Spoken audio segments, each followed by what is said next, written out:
Kapuso Mariel Pamintuan, nagsisidiyam anong lumipat sa GMA Network.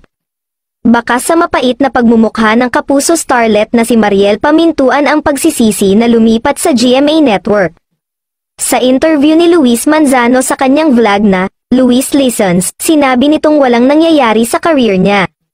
Sa career ko yan ang hindi ko inakalang may encounter kong problema. Parang walang nangyayari sa career ko, saad nito.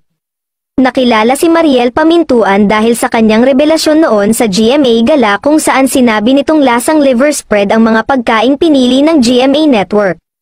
Kwento ni Mariel kaya siya tumigil noon sa pag-arte ay dahil hindi niya raw nakayanan ang pressure sa showbiz at dagdag pa ang mga masama niyang karanasan sa taping. Ilan nga sa hindi niya makalimutang masamang karanasan sa showbiz ay noong mamura siya ng direktor kahit bata pa lang siya, gayon din ang sapawan siya ng kapwa niya batang artista.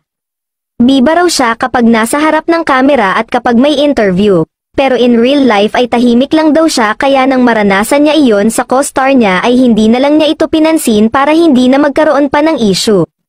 Sikat na star na ngayon yung gumawa daw sa kanya at never pa raw niyang kinausap ang artistang yun tungkol sa ginawa nito sa kanya.